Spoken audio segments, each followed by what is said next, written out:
हरिओम. राजा जनक आणि सर्वज्ञानी श्री अष्टावक्र यांचा ज्ञानसंवाद.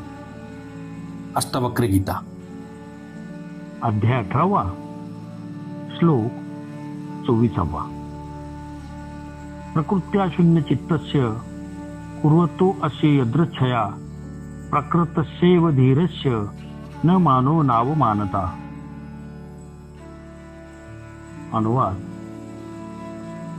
जो पुरुष स्वाभाविकपणे शून्यचित्त आहे आणि तितक्याच सहज वृत्तीने सारी कर्मे करतो, त्या धैर्यशील पुरुषाला इतर सामान्य माणसाप्रमाणे मानपान, सन्मान, अपमान नसतात.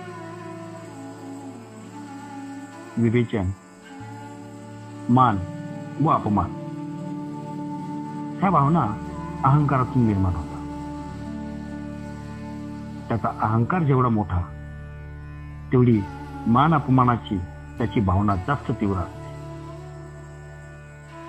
छोट्या व्यक्तींचा अहंकार तीव्र असतो, म्हणून प्रत्येक क्षणाला त्यांच्या समोर मान अपमानाची समस्या उभी टाकलेली असते. परंतु ज्ञानी पुरुष तर शून्य चित्त असतो. त्याच्या समोर मानपान, सन्मान, अपमानाचा प्रश्न कधीच नसतो. ज्ञानी पुरुष सर्व कर्मे सहजपणे करत जातो. त्याला प्रशंसा व बक्षिसाची अपेक्षा नसते, व कोणी अपमान केला तर त्याचाही त्याच्यावर काही परिणाम होत नाही. लहान मुलाप्रमाणे तो कर्म करतो. अध्याय 18, श्लोक 25. कृतं देहेन कर्मेदम न मया शुद्ध रूपीना इति चिंता न क्रोधी ये कुर्वन्नपि करोति न. अनुवाद. माझ्या आत्मरूपी शुद्ध स्वरूपाने नव्हे तर शरीराने कर्मे केले आहे, या विचाराचे जो अनुसरण करतो, तो कर्म करूनही कर्म करत नाही. विवेचन. अज्ञानी माणूस जी कर्मे करतो, ती सर्व कर्मे ज्ञानी माणूस सुद्धा करतो. परंतु अज्ञानी माणूस अहंकारी असल्यामुळे सर्व चांगल्या वाईट कामांचे ओझे व जबाबदारी स्वतःवर घेतो, की हे मी केले आहे. तो स्वतःला कर्ता समजत असल्याने कर्मफलाचाही तोच अधिकारी होतो. ती त्यालाच भोगावी लागतात.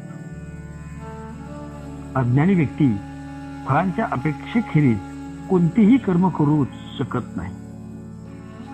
परंतु ज्ञानी माणसाने आपले शरीर व मन या पलीकडील आत्मा ओळखलेला असतो, व तोही जाणतो की आत्मा हा करता नाही व भोगता नाही. कर्मे तर शरीर व मनाचे मार्फतच होतात, पण आत्मस्वरूप असल्याने ज्ञानी पुरुष हा त्या कर्मांचा केवळ साक्षी पुरुष असतो, कारण सर्व कर्मे शरीराने केली आहेत. माझ्या आत्मस्वरूपाने नव्हे याची त्याला जाणीव असते. अशी व्यक्ती कर्म करून सुद्धा त्यापासून अलिप्त राहते. तिला त्याचे फळ भोगावे लागत नाही. जर अज्ञानी माणूस वाईट कामे करून म्हणेल की ही मी कामे केली नसून शरीराने केली आहेत, तरी त्याला त्या वाईट कामांची फळे भोगावी लागते, कारण त्याच्यात वासना व अहंकार शिल्लक आहे. याउलट ज्ञानी पुरुष वासना व अहंकारामुळे कोणतेही काम करीत नाही, म्हणून तो फळाचा, भोगाचा अधिकारी असतो. त्याचे सारे कार्य स्वाभाविकपणाने होत जाते. अध्याय 18, श्लोक 26. अतद्वादिव कुरुतेन भवेदपि वालीशः जीवनमुक्तः सुखी श्रीमान संसर्नप्पी शोभते. अनुवाद. जो सामान्य माणूस बोलतो वेगळे व करतो वेगळे, त्या सामान्य माणसाप्रमाणेच ज्ञानी व जीवनमुक्त पुरुष कर्मे करीत असतो, पण तो मूढ नसतो. ज्ञानी पुरुष सुखी होऊन संसारातच राहून सुशोभित जीवन जगतो. विवेचन. ज्ञानी माणसाची ओळख त्याच्या कर्मावरून पटत नसते, ती त्याच्या ज्ञानावर अवलंबून असते. मुक्ती सुद्धा ज्ञानामुळे होते, कर्मामुळे नाही.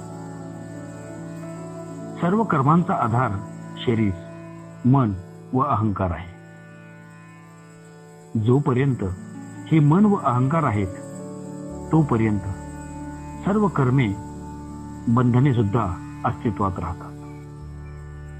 परंतु ज्ञानी माणूस या शरीर, मन व अहंकारापलीकडील आत्मरूप स्थितीत जगत असतो व म्हणून त्याची सर्व कार्ये ही स्वाभाविकपणे व जणू नाटक केल्याप्रमाणे होत असतात. त्यामुळे या कर्मातून ज्ञानी माणूस अलिप्त असतो. म्हणून ज्ञानी माणसाची ओळख त्याच्या बोलण्यावरून होते. तो कोणत्या विचाराचे प्रतिपादन करतो त्यावरून होते. त्याचे बोलणे हे नेहमी सत्याचेच प्रतिपादन असते. त्याचे कर्मे जनसामान्याप्रमाणे असू शकतात. सामान्याप्रमाणे तो खातो, पितो व इतर व्यवहार करतो. याउलट सामान्य अज्ञानी माणसाने असामान्य कामे केली तरी तो सामान्यच राहतो. गिधाड खूप उंच उडते, पण त्याची नजर मेलेल्या जनावरांच्या शरीरावर असते.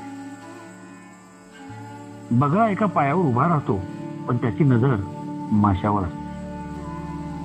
याच प्रकारे अज्ञानी माणसाने एखादे मोठे काम केले तरी त्याची नजर क्षुद्र वासनापूर्तीवर असते.